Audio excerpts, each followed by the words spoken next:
I'm Les Echols with the Greater Florence Chamber of Commerce, and you're watching In the Flow. Les Echols. Good afternoon. Wow, man, it is good to be here talking to you. Good to see you. Director of, come on. Community and Minority Enterprise. Long title, I know. That was such a long title. I was like, I hope he's going to say the title because, listen, my mind is not set up to remember all of that. We just want to get a real in-depth interview with you. You know, Absolutely. People know you in the area, but they don't really know a whole lot of the personal things about you. So tell us, who is Les Echols? Les Echols is someone who woke up one day. A lot of people wake up, they want to be doctors, they want to be lawyers.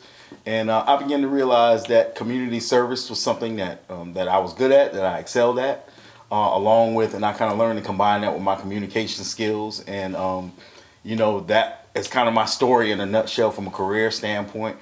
From a personal standpoint, I'm a city country boy. Okay. In other words, I was somewhat of a withdrawn child who was born and bred in New York City. But I liked the slower pace, somewhat slower pace than the New York City because it's always crazy, always moving all the time. And my mother's from South Carolina. My father's from Florence, actually. My father's right down from Wilson Road, down off Wilson Road, Okay. in Florence. And so long story short, I liked the slower pace. And my mom, after my dad passed, unfortunately, my mom moved back down home. And it enabled me to kind of grow and thrive in South Carolina. And Okay. Let me ask you this.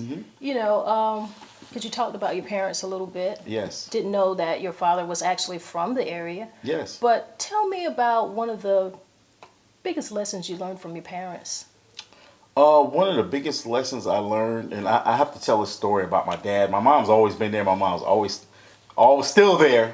Bless her heart, she's 89 years old. Wow. So bless her heart. But my dad, just to tell a little story about my dad, my father died when I was 9 years old. But he was always there. Even though he had some health issues toward the end, he was always there and always in our lives. And I'll never forget this moment. I had a friend in college, and I was talking to her, and I said, she said that her father, had raised another family, kind of wasn't in her life. And I said, well, my father died when I was 9 years old.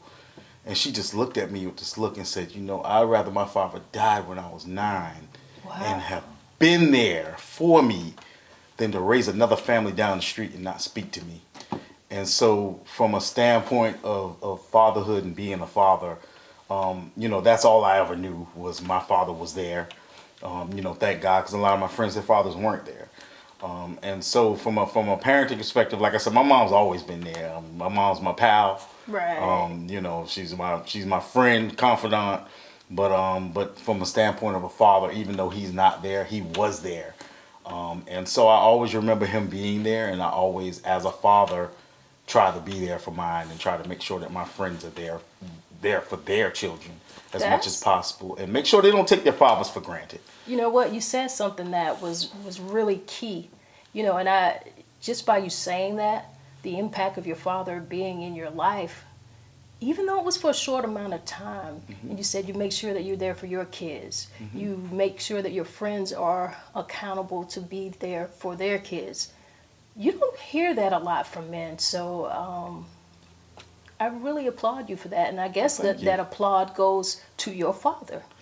Yeah, it does. It does. And just to go another level on that, I remember telling one of my best friends, he would always say, "Oh, my dad this and my dad that," and I said, "Look, don't ever take your dad for granted." I mean, I flipped. I said, "Don't take your dad for granted because he cannot be here tomorrow." Right. And after that, move fast forward a couple of years, and he and his dad started to have a better relationship. But I'm not saying it's because of what I said, but I said, listen, don't take him for granted. He might not have done this, might not have done that. Right. But don't take him for granted because you never know. A lot of times fathers come back into lives and, kind of redeem themselves to the best of their ability. Right. So, don't take that relationship for granted, and don't take that as the norm. You move on, you raise your children and make you being the father to your child the norm. Awesome, man. Awesome.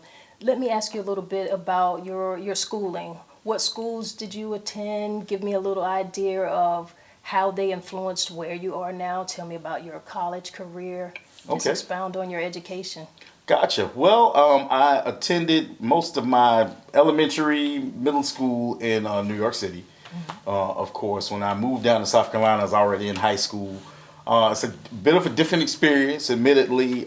Some of the things that I learned in New York earlier, we were just learning in high school in Kingstree, South Carolina.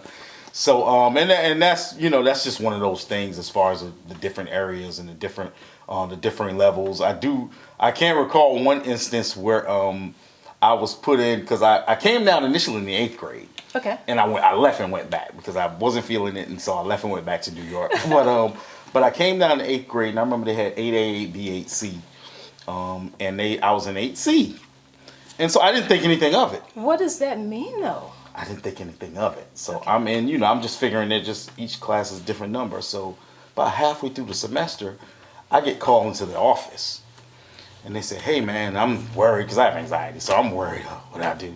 So they're like, "Listen, we apparently we just got your transcripts, and you don't need to be in 8C." And I was like, "Why not? All my friends are in there." And they were like, and that's when I learned that A, B, and C were actual levels. Ah. And so I was automatically put in 8C because I was a newbie and they didn't know anything. But once they got my transcripts, they said, "Okay, you're supposed to be in 8A." So that just stands out to me because, and not to say parents need to be aware of where their child stands You're right. within the body of the school, because I didn't think anything of 8C. I didn't think to tell my mom that, "Oh, I'm in 8C, so big deal," But to learn later that it was an actual ranking. Wow. It was a class ranking. And I don't even know that. I don't know to what extent the kids in the classes knew that. They just knew that we're in this class and they're in this class and they're in that class. So, Okay. so I was moved from 8C to 8A, but that tenure didn't work out. I ended up going back to New York for a spell, and then my mom moved. That's when she officially moved down south. Under the auspices of my grandfather, because my grandfather was like, "Okay, it's time to come home." And my grandfather was living at that time, and we came home, and we've been here ever since. And so I completed my high school education at Kingstree Senior High in Kingstree, South Carolina. Made a lot of good friends there, got a lot of good colleagues, and moved on to Claflin University. Claflin. Yes. So you went to HBCU. I went to Historically Black College in University, and it's the oldest HBCU in the state of South Carolina, as many may know. Claflin University, so I have a strong tie with HBCUs and with Claflin University. And Claflin University, frankly, is kind of where I kind of gained my wings and kind of, begin to spread my wings, I should say, and begin to meet a lot of people who would become my colleagues for life, would become my friends for life. I met someone who would become my bride, so that was quite the experience. Wouldn't exchange it for anything in the world. Maybe I would have done some things differently, but my college experience is something that I would not have given back. I met too many good people, had too many great experiences. Well, let me ask you something in regard to that experience. How did Claflin actually prepare you for the role that you play now here in the city of Florence? Claflin prepared me because it was an obvious growth pattern with me at Claflin. Mm-hmm. When I got to Claflin, I wanted to have fun. So there was a growth pattern. I wanted to have fun, and then I kind of dropped out for a little while and came back, and I realized, okay, this is I got to put some things together here and put some things in perspective. Let me stop you right there. Hi, I'm Tonya Morman. You are watching In the Flow, and we'll be right back after this short break. Have an issue with anger management? Stop. Think. Walk. Run. Laugh. Dance. Relax. Breathe. Change location. Listen to music. Talk to someone. Take charge of your mental and behavioral health. Get help.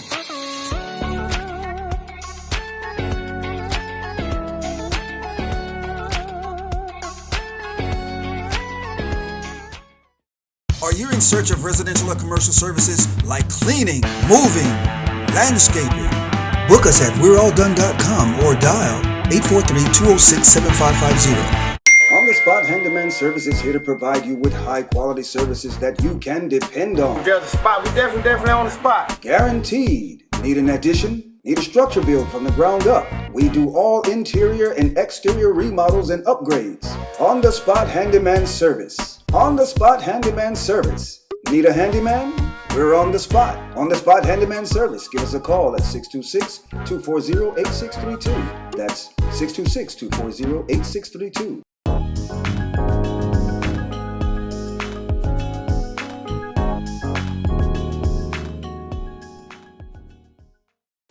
You said you dropped out. Yeah, indeed, I did.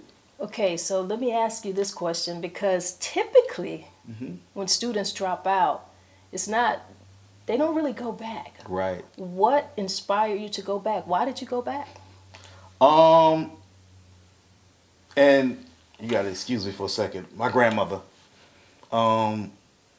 it was probably one July, August. After I dropped out, and so I'm going to work and do all this stuff, and my grandmother was alive at that time, and she said, "Boy, when you going back to school?" I said, "Grandma, I'm not going back to school." And she says, "Why not?" I said, "Well, I owe all this money to the school, and I don't feel like fighting financial aid this year, and blah, blah, blah, blah, blah. I gotta get my books still." And my grandmother very politely turned over to my uncle and said, she said, "Get boy a check." And my grandmother wrote a check for me to go back to school in August. Wow. And I went back to school in August, and she passed in November. And so, so that was like, okay, I kind of got to finish this journey now, because, she kind of started me back on the journey, because I was done. I was going to work. I was going to go to work, get a car, and get a house, and that was going to be it. And, Granny said, "No, you got to go back. You're going back." Ooh. I said, "No, I'm not going back." She said, "No, you're going back." And, she was very adamant that I was going. She had never been that adamant before. Okay. Which was different. But she was like, "You're going back." So I don't know if she sensed something, or if she knew that timing was right, or if she just knew that I would listen to her. But she sent me back to school, and that's an emotional thing to talk about. But she sent me back to school, and she passed in November, and I said, I gotta finish. I can't. I don't even have a choice. Right now, I gotta finish, because she's gone now, and she's like, "Okay, now." I can picture her looking now, like, "Okay, boy, I sent you back." So that's the story on that. Wow. Thank you, Grandma. Yes. Yes. Yes. But I really appreciate you sharing that story. Mm-hmm. I do, and I could see that it kind of took you someplace. It did. But what really struck me is that you actually thought about, okay, I'm in college. I'm racking up all of these bills. You thought about that as a young man. You were looking at, I don't want to continue to get in debt. Right. Right. I mean, to be in that mind frame at such a young age is an incredible thing, but the fact that you were honest with someone in the family, and they were able to help you, that's an amazing story. Yes, Amazing. Granny, I love Granny, so. Okay, tell us a little bit. You spoke just a little bit, but just give me an idea of what made you get into your current career. A lot of things, mostly fate. A lot of parts of my career is fate. Long story short, I was in workforce development for many years. I went on to lead a workforce development organization for 2 years, a grant-funded program where I kind of began to learn the ins and outs of not just nonprofit, but of being a manager and managing people and learning how to run different programs at different places. By the time this career came around, my grant had been winding down. And I had a gentleman, and I won't say his name or anything, but he came to me and closed my door and said, "Hey, you have a second to talk?" And I was aggravated. My grant's running out. I'm, maybe jobless soon. And he says, "Hey, the Florence Chamber is looking for someone in this position." And I said, "Yeah, I heard about it." And he said, "Well, the skill set is your skill set. And I know that this grant thing, grants don't last forever." So he said, "Hey, I hope you don't mind. I gave them your name and number, and I told them that you'd be a good fit for the position. Wow. And the gentleman gave me the information for the chamber and did this. We didn't have this conversation. Walked out of my office. Never saw him again. Wow. And so when I made the call to the chamber, it was just a great fit. It was an opportunity to use the skill set that I have, which is communications, which is building rapport with people, and which is empowering people, empowering businesses, empowering people to go back to work or stay in the workforce. That was my strength, and being able to use all of those skills and bring them together. It was a natural fit for the position, and it was a natural way that I could grow the actual position. In other words, I can go into position and take my ideas and take things that I had thought about and conceptualize. And you've seen this throughout the years, and be able to bring it to that position and bring new programs and things to fruition. So it's been a great growth pattern. So tell me, give us your title one more time, because give us the title and tell us what are some of your key responsibilities and how that relates to minority businesses here in the local area. My title is Director of Community and Minority Enterprise again, and one of my key responsibilities, I'm just kind of lay some of my Leadership Florence, which is a 9-month leadership program that has been around for many, many years. It's a 9-month opportunity. It's a day a month for 9 months, and it gives leaders an opportunity to visit different CEOs, different programs in the community, and learn about the community. Now, this year, we have more African Americans than I think we've ever had in the program at one time. Wow. And so I'm saying that to say that, by continuing to push programs that stress equity, that stress inclusion, and stress diversity, you draw people by osmosis sometimes, and people begin to see what we're doing. Some of my other responsibilities are, when we talk about community, then we talk about festivals. Right. Our Kickin' Chicken and Chili Festival was something that I basically created from scratch. And also serving as the face of the chamber. So going to different community programs and events. And also, if I show up at a program or an event and I'm the representative of the chamber, as a black male, people begin to kind of change the perspective of what the chamber is. Right. Then you say, well, who's this guy, and what's the chamber doing for black businesses? What's the chamber doing for minority businesses? Well, when I came in, one of the things that I did was create a new initiative, which I say initiative was an initiative at the time, but now it's an actual umbrella of programs. It's PRISM, promoting the inclusion of small and minority businesses. Okay. Like the PRISM, when you shine a light through and the colors come out the other side. And so I created that program in order to have an umbrella of programs for small and minority businesses. Created some programs like some doing business with procurement programs, bringing in the city, bringing in the county, bringing in Honda, bringing in different people to teach minority businesses how to do business with us.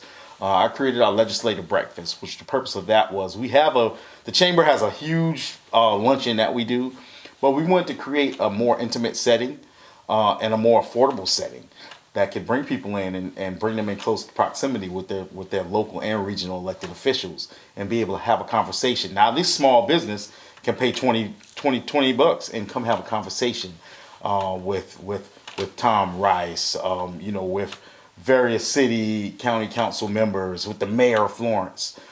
So that's another one of the programs. And I'm trying to go program by program, and a lot of small and minority business programs that we've implemented or partnered with so that we don't have to reinvent the wheel. Right. Small Business Development Center, we have a strong relationship with them. They help folks with business plans, they help startups. And we have a SCORE office in the chamber now. And I guess that's very important, something that we should really bring up, because SCORE, of course, used to be the Service Corps of Retired Executives. However, they've kind of got away from the retired executives thing, because you have people who are currently in business, and their whole thing is to come back and mentor startups and to mentor people who are already in business. And that's important. It's vital. It's vital. Who may already been in business 10, 15 years, but maybe having a hiccup with marketing. Right. Or maybe having a hiccup on their books. Or, maybe got audited and say, how do I get past this? So SCORE was a key component in the growth of the chamber and development of the chamber. Mm-hmm. And that's one of the things that, between creating programs and events for small and minority businesses and partnering with other organizations, That's a lot of what I do and what I'm a proponent for with the chamber. Wow, that is a lot. I heard you mention that you have this is the largest number of minority businesses that you have this particular year. Well, from a standpoint of, I was talking about Leadership Florence, is the largest largest group of black individuals in that class. Oh, okay. But as far as businesses, we are about at I think a 70 or 80% uptake in black businesses, minority businesses joining the chamber. Even within the COVID years. Even with the COVID, that's the ironic part. The COVID years was a spike. We saw a tremendous amount of black businesses join the chamber. We saw a tremendous amount of people going into business, starting businesses. Why do you think that is? Because so many challenges, just nationwide, we're hearing about businesses, people who, businesses closing, Yes. businesses not able to get employees. So why do you think that is? I think it's a combination of things. I think we're versatile people. And so we look at that challenge and say, hey, maybe this is a great time to start my business. It's a combination of different resources that we'll put in place to help people to start and build businesses as well throughout COVID. Also, people have been laid off, lost their jobs, or just were discouraged by the levels that they're reaching in their positions and their titles. And so they decided, hey, let me try this. And it's not always, they don't always have full-time businesses. They may have 9-to-5s and, hey, I'm going to start this business, join the chamber and go from there. So it's a combination of things, but it's resulted in a lot more folks coming into the chamber. And so that's one of the things, though, we can get them in. Now my role is to retain them. How do we keep these businesses as chamber members? We have to offer value.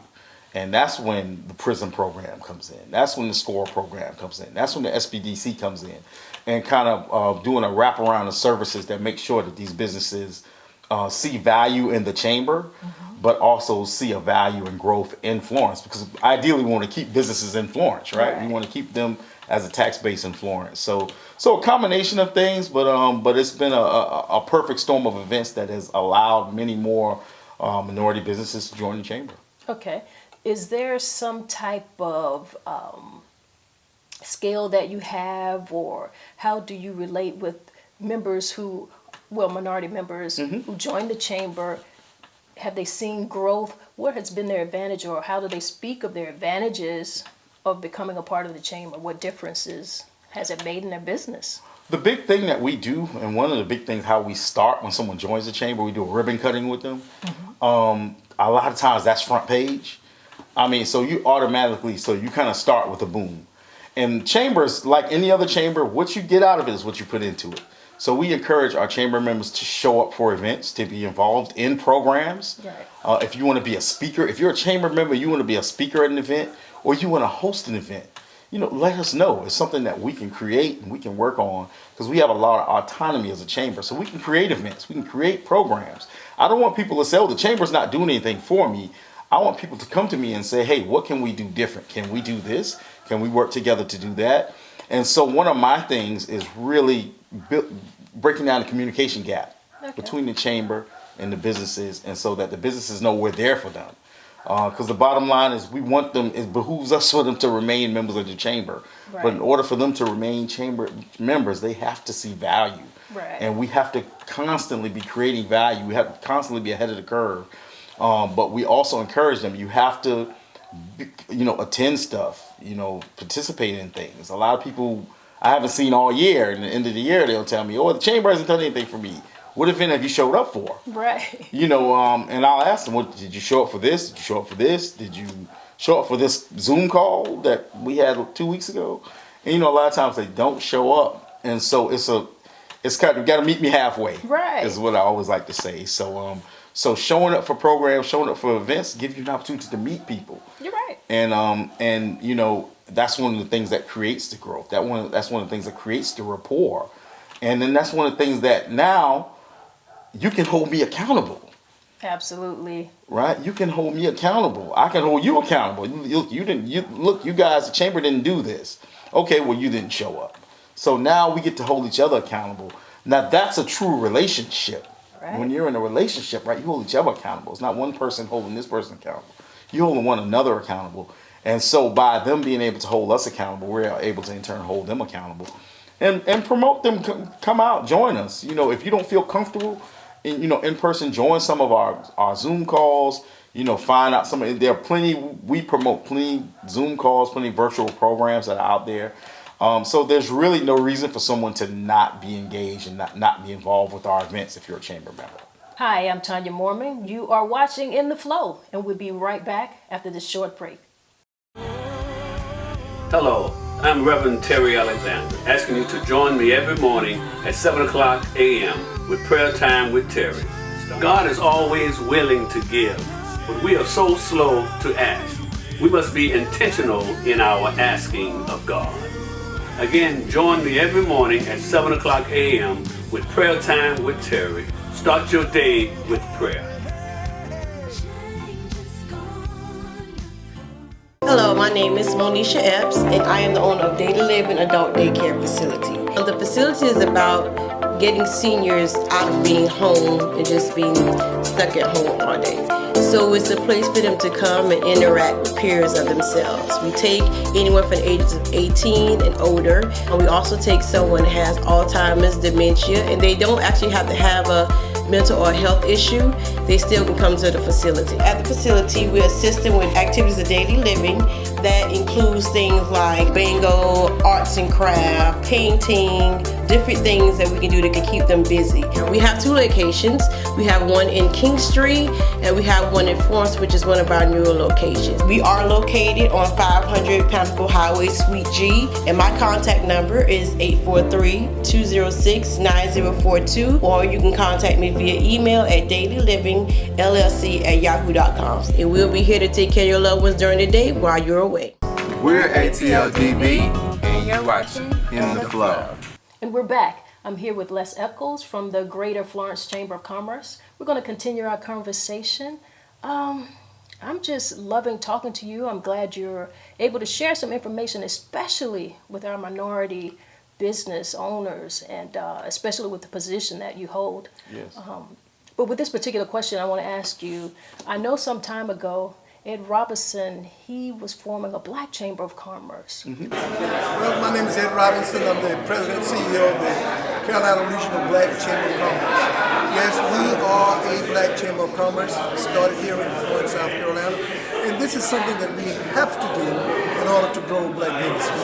We have seen that we are always taking the leftovers, what's left over, and the lion's share of everything always goes to other ethnic groups.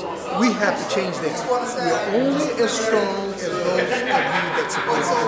We can do this. Every other ethnic group has done it. We can do it too. We're going to do it, but we need all of your support. Those of you who are willing to want to grow a business, who want to start a business, who want to diversify your business, let me know. Contact me. Ed Robinson, you can get me through the city of Florence. Call the city of Florence and they'll give you my number. It's public. So we want to grow Black businesses so that we can be strong. We want our families to be strong. We want our children to have a fair education. We want them to have a place in life. We want a future for our children. And these are the things that we are lacking, that we can have. The only reason we don't have it is because we haven't put forth just a little bit of effort to do it. And this is the catalyst to do this with. So come out and help us. Let me know. Ed Robinson, the City Council member and CEO and President of the Carolina Regional Black Chamber of Commerce. What are your thoughts on that, and how do you think something like that would work? Mm-hmm. And what are your thoughts on Ed Robinson in general? I'm all for Black chambers, first and foremost. And Black chambers, even though they may be new to Florence, South Carolina, Black chambers, ethnic chambers, LGBTQ chambers, they exist, all over the world. And so I'm all for it. We're 100%. And we were, as Florence Chamber, we were on board to partner with them. If they wanted to have some type of partnership or anything to that effect, we were on board for it. So I'm all for ethnic, knowing me, I'm very unapologetic. And so I'm all for Black chambers. I think they're a great thing. I think there's a place for Black chambers. And I think there's a place to really, build in that space of black chambers. And that goes back to being able to have some value, make sure that they create value. Right. If you're just starting a black chamber to start a black chamber, no bueno. I don't get it. But if you're starting a black chamber to create value for black businesses, create programs that will benefit black businesses, I'm all behind it. Absolutely. And rest in peace, Ed Robinson. Was able to meet with him a couple of weeks before he died at the Erica Garner, who's the daughter of Eric Garner, who was unfortunately strangled to death. I was able to meet with him at that event, and Erica also unfortunately has passed on as well. But able to he was a voice in the community. Every community needs that voice. Right. Needs that kind of unrestricted, unapologetic voice. Right. For the black community. And so everyone, and with that said, everyone is not going to be an Ed Robinson. Every voice and every advocate for black people is not going to be an Ed Robinson. But he definitely made his legacy felt here. Absolutely. And, just people in the community, they felt like they had someone who stood up for them in terms of justice, in terms of inclusion. And let me ask you, where do you stand in terms of justice, equality? What are your thoughts on diversity? What does that look like to you? Well, first of all, I fancy myself as and I'm just encapsulating my career, my personality. I'm a Jedi warrior. Justice, equity, diversity, and inclusion. All right. I fight for all those things, and I have for many, many years. I fought for workforce development when I was with FilmsWorks, and then I moved into a position to where I was able to not only give people work who are underprivileged, but also help to provide services to people, to the underserved populations. And I put 300 people to work, wow. With that program. Throughout the years, I have to be the voice of the chamber to speak for equity, diversity, and inclusion. And I was told that by a number of people in the community, you have to be that voice. And that's something naturally, not just as a black man, as an HBCU graduate, equity and inclusion is something I've always fought for. I do diversity and inclusion trainings on a corporate level, as well as with the Chamber of Commerce. So It's something that I've always fought strongly for. We always have to continue fighting. Unfortunately, it's a fight that may go beyond our lifetimes. It's a battle we have to continue because, and we see some things getting better, some things not so much, right. But we've seen change, is the bottom line. And so we just got to continue pushing. We can't just let go and say, okay, things are fine now. Right.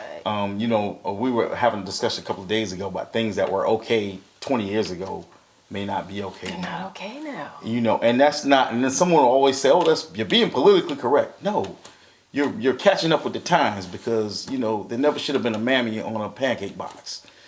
So that, or the image of a mammy on a pancake box. Right. And the fact that it lasted up until 2020, whatever. This was very recent. Very recently. So, you're being politically correct. No, that was never acceptable.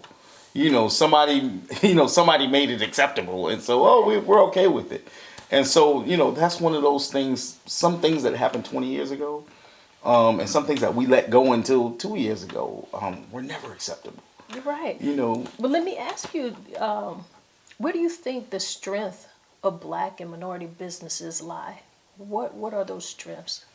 The strength of black and minority businesses in camaraderie, working together and making sure they're on the same page. If you get to the table, don't sit at the table by yourself. You have to bring these other businesses to the table. You have to let them know what's going on. They're not going to know. They're not going to wake up and automatically know, I need to be at this thing, or I need to be at this program, or I need to be at this person's table.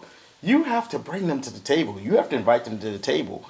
And if you're a successful black business, you're a successful minority business, or even a small business, it's your responsibility to bring these other folks to the table. Why do you think people aren't doing that more? Like, what are those fears? Why do you find that typically black businesses are not sharing some of the information that they should share, or bringing people to the table that they could bring to the table? What do you think some of those issues are? I think what they say are people suffer for lack of knowledge. I think some people don't know that it will behoove them to bring someone to the table. And that's a growth process. Again, we talk about growth and development. That's a growth process. It may not be because they're spiteful of someone or don't want someone to grow. They may just not know.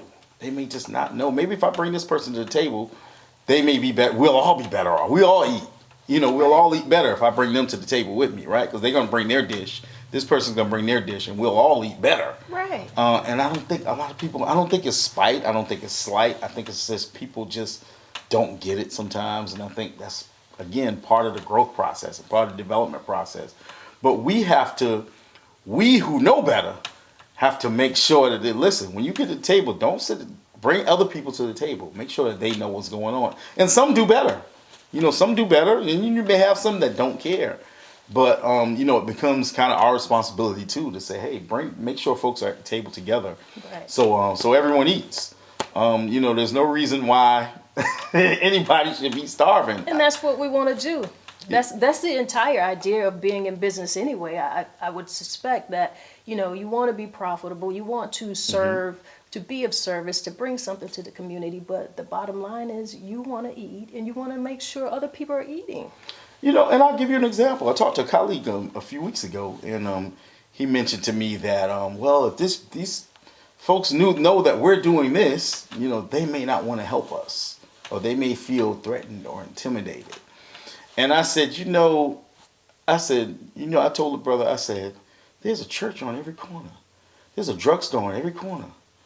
Everyone's eating. Right. There's McDonald's. There's a McDonald's. Wendy's, Burger King. They're all selling burgers. And they're all across the street from one another. Right. So, everyone's eating, so everyone is thriving. So there's no reason for, if you have a black business here and there's a black business across the street that does something the same or similar, it's no reason for both of you guys to not be striving. CVS is right across the street from Walgreens. McDonald's right across the street from Burger King and Wendy's. You're right. And everybody's eating and everybody's doing well at the end of the day.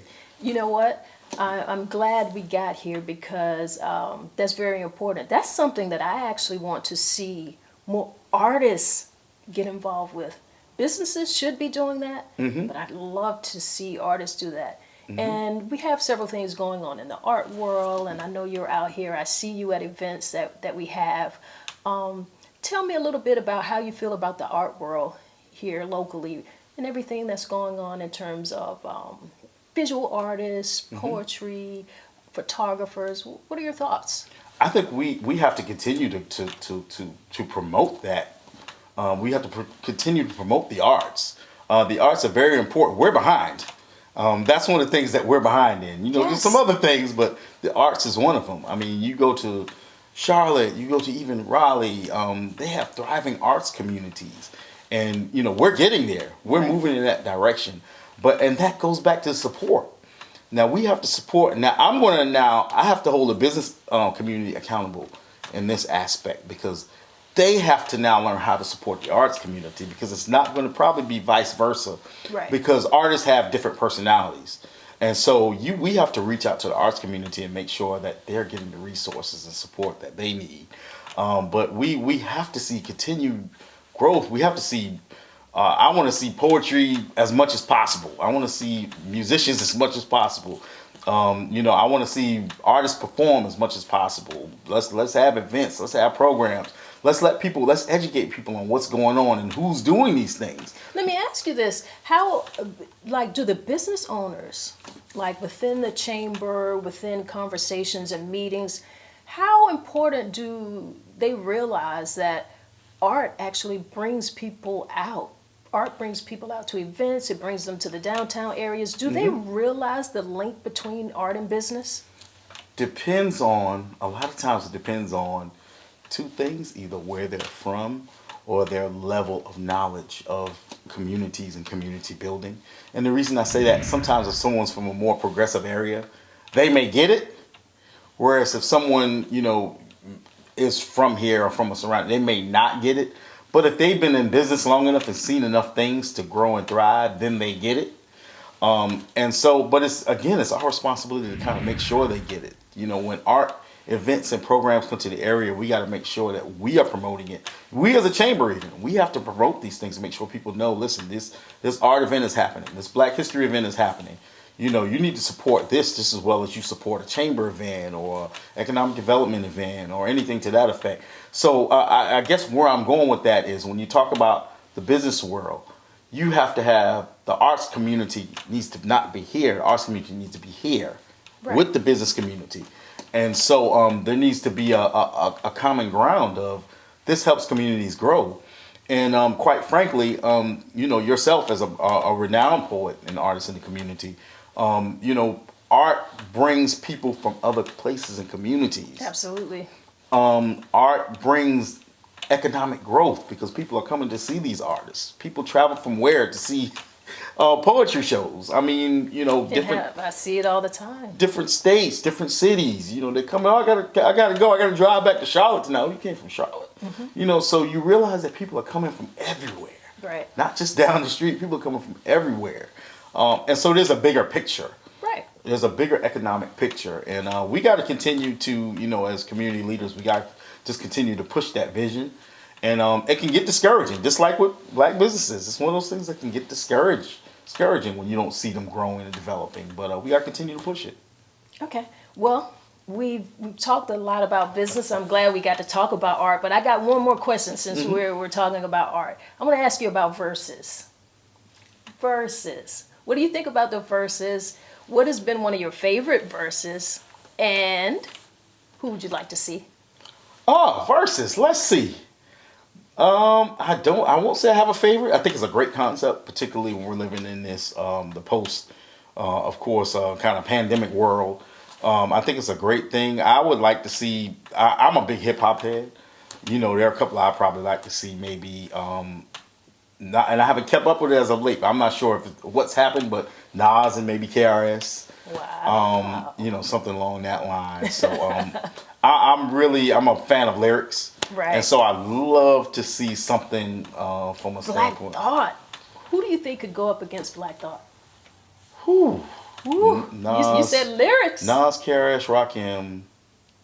Do you leave Eminem off? Do you keep Eminem in the conversation? People don't talk about Black Thought as much as they should. Oh no, Black boy. Thought is he's one of the most underrated guys in the game. I mean, throughout history, point blank.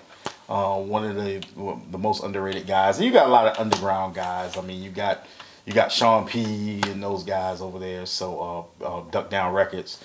So it's a lot of it's a lot of underground cats out there doing their thing too. But from a mainstream standpoint, Black Thought, Rakim, KRS-One, Nas. Like I said, if you throw Eminem in the conversation. Is LL in the conversation? Is he not in the conversation? I'm not throwing Eminem in the conversation. Okay, well, we can leave him out of that. We can leave him out of that particular conversation. He is good, but let me ask you, when is the last time you thought like, "Ooh, man, I got to put on that Eminem record"? Yeah, like you just bop out and groove. Right, absolutely. When does that happen? Who says that? Absolutely, you're right. And no disrespect. No disrespect to the guy No disrespect. at all. But yeah, I'd like to see some strong lyricists out there. Just put some stuff out there. But it's a great program, particularly in our environment now. So. All right, man. Well, I tell you what. It's always a pleasure to talk to you. Yes. And even at the end of the interview, I still don't remember your full title, but I know you do so much in the community. I'm glad that you were able to share this information with everyone. Absolutely. Because businesses need to know that you're there. Minority businesses need to know that. I like the way that you were able to make the connection with business and art. So I hope you all enjoy it. And you are watching In the Flow.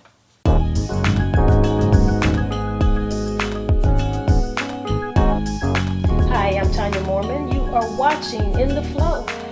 Baby, don't do that. Listen, if you want to say something, my child, you say it to me.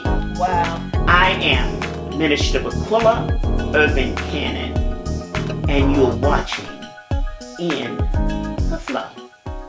District 1, we are one. We are resilient, we are family, friends, and we are a community. District 1 needs a leader that will remain focused on our best interests as a community. I'm running because I care too much not to, and to serve the people I call family. With change agents like you, we can change the direction of every community in District 1. It's time for every resident of Florence to live the good life. I'm Isaac Wilson, and I approve this message. Hey, I'm Suzanne La Rochelle, and I am running to be your next South Carolina State Senator for District 31. And you're watching In the Flow. And we're back. We are watching In the Flow, and I'm continuing the conversation with Les Echols. Les, you know, when we talk about minority businesses, we're not just talking about skin color. Right? And so when we're talking about businesses, give me a relationship between business and politics. How political does that get in small towns and in cities like Florence? Well, I mean, in small towns and any towns, you have businesses who have interests. As a Chamber of Commerce, we promote the interests of small businesses as well as community. So we have to serve as a liaison between the community and businesses, if that makes sense. So what we have to do basically is find out what our businesses want and what our communities want, and kind of work that in with the programs and events that we're scheduling and hosting, and that kind of determines who we invite. What politicians do we need to invite on a state level? In terms of partisanship, now we want to stay with the issues, and that's one thing that chambers do. Some chambers don't, but we're an issue-based chamber. So if there's an issue affecting our businesses, we want them to know what politician, either on a state, regional, or local, regional or local level, they need to contact, and hopefully make that connection for and with them, so that they can get to the right person to help them with their business. Okay. What kind of relationship do you have with like the local city councils or the county council? Even some of the senators, what is that relationship with the chamber, and how does it connect just a little bit more with the minority businesses? Well, being able to call on these folks is huge. So with that said, I have a relationship and the chamber has a relationship with varying politicians on both sides of the aisle, because we have to. I can't just, if I bring in a Democrat to do something, I have to bring in a Republican, and vice versa. Absolutely. So I can't cater to one or the other, but at the same time, we have the opportunity to put them in front of folks who will hold them accountable, in front of businesses who will hold them accountable. So we have a relationship, and me personally, I have a relationship pretty much with city council, county council, regional and state officials, as well as to some extent with the lieutenant governor and governor. And those relationships vary from, speaking at an event to having them come in to actually talk to businesses. We've had politicians come in, talk to businesses. We've had politicians speak at luncheons, and of course from both sides of the aisle. But the bottom line is, what can they do for these businesses? And it behooves our businesses too. It behooves our local businesses to find out who does what, who's responsible for what, who's responsible for what funding, who's responsible for what bills, who's responsible for infrastructure, who can actually help them. Because if you're calling on someone that doesn't have anything to do with what you're trying to get help with, it's not really going to do anything. So you have to make sure you're getting to know what all these politicians do on a local level and regional level, so you can get the right directions for the... Well, is there a way of them finding it out, or is it just a matter of them doing their own homework? How do they find these things out? You have to do your homework to a certain extent, and that's one of the things I learned. I mean, that's one of the things we all learn as a child, is that, elected officials, it's public information.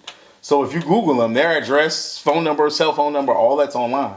And so then it becomes up to you to find out what committees they're on, because all that's broken down on the page. Right. What do they serve? If they're on a small business committee, maybe there's someone you need to reach out to. And from a local business standpoint, we need to start looking into budgets. We need to start looking into South Carolina budget and see what South Carolina is spending money on. Right. If we have a service that can behoove the state, now we can no longer say that, we weren't called upon. There's a procurement system through the state of South Carolina that every small minority business, every black business has an opportunity to go in and put their information on there so that they can be called on for procurement projects. They got to be ready. Right. And, they got to be ready to take on, and that's another conversation. They got to be ready to take on those deals. But call on those local politicians, call on those regional politicians, and make them accountable. If you call them, and they'll tell you, listen, I don't do this. You need to call this person. They will. They'll tell you. So, but the bottom line is we talk about the they. I always talk about the mysterious they. I actually did a presentation on it once. The mysterious they. We have to stop with the they. They did this and they did this, and we have to make sure that we know. Listen, Councilman such and such, Representative such and such, what's going on with this? I want to know. Right. And you go to, sometimes I go to city council meetings, and there's not a lot of people there, pushing for things unless it behooves them personally. Right. And there's guilty of that too. But we need to come out in more force and reach out to these elected officials and continue to build, because you got to have some kind of rapport with them. I agree. If you don't like them, you don't like their politics, you got to have some type of rapport with them, and if they don't do what they're supposed to be doing, you hold them accountable. Hold them accountable. I say that all the time. I mean, even as a citizen, outside of being a business owner, but hold them accountable. If they're asking for your vote, right, then you need to know what they believe in, what they're doing, how they're serving, and really ask for what you want. And we have to ask them outright. We can't beat around the bush. We have to ask them, listen, do you support Black Lives Matter? Do you support the growth and development of black businesses? Do you support equity and inclusion? Because those are things, and we can say, those are not political things, but those are things that are affected by political decisions. Absolutely. Equity is affected by political decisions, right? And so you want to find out, how do I get included in this process? Right. And so we have to hold them accountable, man. We have to ask them, what are you doing? Do you believe these things? And and I know there's a certain level of rhetoric that says, oh, we all want the same thing, and et cetera, which is, it's true to an extent, but that's an easy out. That's an easy out. We all want the same thing. All our kids go to school together, and that's an easy out. At the end of the day, are you supportive of a black man whose life is in jeopardy? Right. A black business whose business is in jeopardy. And it's okay to ask them what their thoughts are on anything, whether it's political things that are going on across the world. You can ask them. And if they're not able to answer that question, then that can kind of give you a clue of their thought process. Right. Because I want to know whether you're Republican or Democrat, it doesn't matter. But I want to know, if someone wants me to vote for them, how do you feel about January 6th? Right. Right. I want to know the answer to that. Right. And if people aren't, if they're not able to answer that, then that gives me an idea, whether or not I want to vote for that person. Right. And then, there's so much more. And there's a lot. I'm just making a small, that's just a small example of, ask them anything that you want to ask them, because they're asking for your vote.